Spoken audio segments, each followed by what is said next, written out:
In this video, we are going to see about convolution. First, let us see the definition of convolution. For that, you have to consider two functions f of t and g of t, that is defined as integral 0 to t f of u g of t minus u into du. This function can be denoted as f of t star g of t, that is f of t star g of t equivalent to integral 0 to t f of u g of t minus u into du. So, by using this convolution definition, you can solve the problem. Before that, first let us see the statement of convolution theorem. The statement of convolution theorem is you have to consider two functions f of t and g of t. The t value is be greater than 0. Then L of f of t star g of t can be written as L of f of t into L of g of t. This L of f of t and L of g of t can be written as f of s into g of s. So this is the statement of what? Convolution theorem. By using this convolution theorem and convolution definition, you can solve the problem. Using convolution theorem to find L inverse of 1 by s plus a into s plus b. Here the denominator you have two functions, that is this is one function, this is one function. You have to split these two functions in a product form, that is L inverse of 1 by s plus a into L inverse of 1 by s plus b. Now this is in a form of your inverse Laplace transform. L inverse of 1 by s plus a can be written as e power minus at.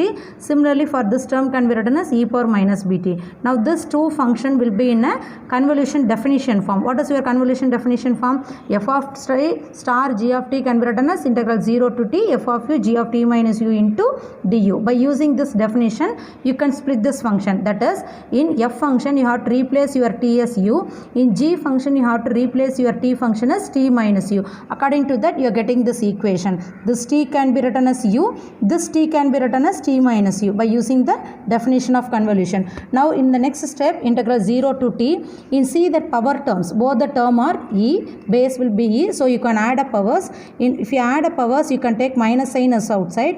If you multiply this minus bt to here, you are getting minus bt, so minus bt you have the term, then minus b into minus u, so you are getting plus u, here minus au. From these two terms you can take u as outside, so you have what? A minus b. Now you have to integrate with respect to u. In this term, this t term is constant because you have to integrate with respect to u, so take the constant term as outside. If you take e power minus bt as outside, you are getting this term. Now integrate this term. This form will be what? Integral e power ax into dx. What is integral e power ax into dx? E power ax by a. The constant should be in denominator form. So by using that formula, if you integrate, you are getting this equation. Now you have to give your upper limit and lower limit for your u value. So if you give u equal to t, what you have? E power minus ab into t divided by minus of a minus b. If you multiply this minus to here, you are getting what? B minus a. So from that you are getting this equation. If it give your t value, you are getting this equation. If you give u equal to 0, you are getting what? E power 0 value getting 1. So from this you are getting this equation. Now you have to multiply this e power minus bt to these two terms. Here base are same. If you add up powers, minus bt plus bt getting cancelled. Finally you have e power minus at. Then you have to multiply for this term. You are getting what? E power minus bt divided by b minus a. This is the solution of your given function f of t. The next problem is using convolution theorem find L inverse of 1 by s into s square plus a square. Here in the denominator you have two terms. You can split the terms by this form. Now L inverse of 1 by s is 1. Then L inverse of 1 by s square plus a square. But you have a formula L inverse of a by s square plus a square. For that you have to multiply and divide by a. So if you multiply and divide by a, you are getting this equation. So you are getting what? This can be written as sin at divided by a. Now you can rewrite the term. This is f function and this is g function. That is f of t star g of t. So g of t value is 1 here.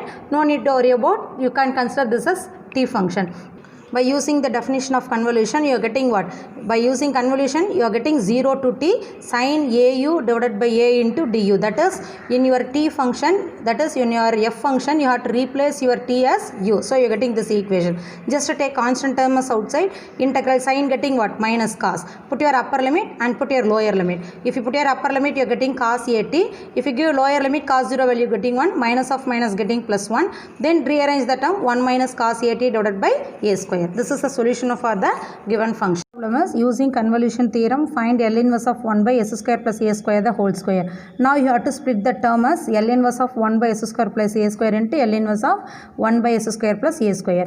But you have a formula in terms of a only, so you have to multiply and divide by a for these two terms. Take a square as outside. For this term your formula is L inverse of a by s square plus a square is what? Sin at. For this term also sin at. It is in a form of f of t star g of t, but you have to apply your definition of convolution. So for that you have to apply the definition, means what? Integral 0 to t. In your f function you have to replace your t as u, and in your g function you have to replace your t as t minus u. From that you are getting this equation. Take a square as outside, then it is in a form of sin a sin b. What is the formula of sin a sin b? Cos of a minus b minus cos of a plus b divided by 2. Just you have to apply in this term, you are getting this equation. Here you have 2 times of au. See this, au minus at plus au. So au and au, so you are getting what? 2 times of au minus at. Then here au plus at minus au. So au minus au getting cancelled. Finally you have what? At only. So from that you are getting the next. From that you are getting what? 1 by 2 a square into integral 0 to t cos of 2 au minus at minus cos of at into du. From this you have to integrate this cos two terms. In the first term you have u, you can integrate with respect to u, but in the second term there is no u, just you have to treat this term as constant. So if you integrate your cos getting what? Sin. Then you have to put the constant that is coefficient of u should be in denominator. If you integrate here cos at is constant. If you integrate your constant, you are getting what? U into cos at. That is, if you integrate your constant into dx, getting what? Constant into x. So like that you are getting this equation. Now you have to give your upper limit and lower limit. Wherever you have t, you have to replace your upper and lower limit. From that you are getting this equation. So finally you are getting what? 1 by 2 a square into, here minus of minus getting plus. So here one sin at term, here one sin at term. So totally you are getting what? 2 times of sin at divided by 2a minus t cos at. So a minus t cos at. So from this if you take what? A square is outside. So from this you can cancel these 2 and 2. So finally you are getting what? 1 by 2 a square into sin at divided by a minus t cos at. So this is the solution of your given function f of t. The next problem is using convolution theorem find L inverse of s by s square plus a square the whole square. In the previous problem the numerator is 1, but in this problem the numerator is s. You can split like this by using the formula of what? L inverse of s by s square plus a square is cos at. For this function there is no a.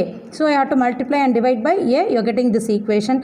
Treat this term as f and this term as g. Then you have to apply the definition of convolution. In the previous same method, here also you have the same term. Instead of your sin and sin, here you have cos and sin. So you have to apply what? Sin a cos b formula. But the procedure will be same in the previous problem method. While integrating, you are getting the solution as what? 1 by 2a into t sin at. This is the solution of your given function. If you have any doubt, you can ask your concerned staff.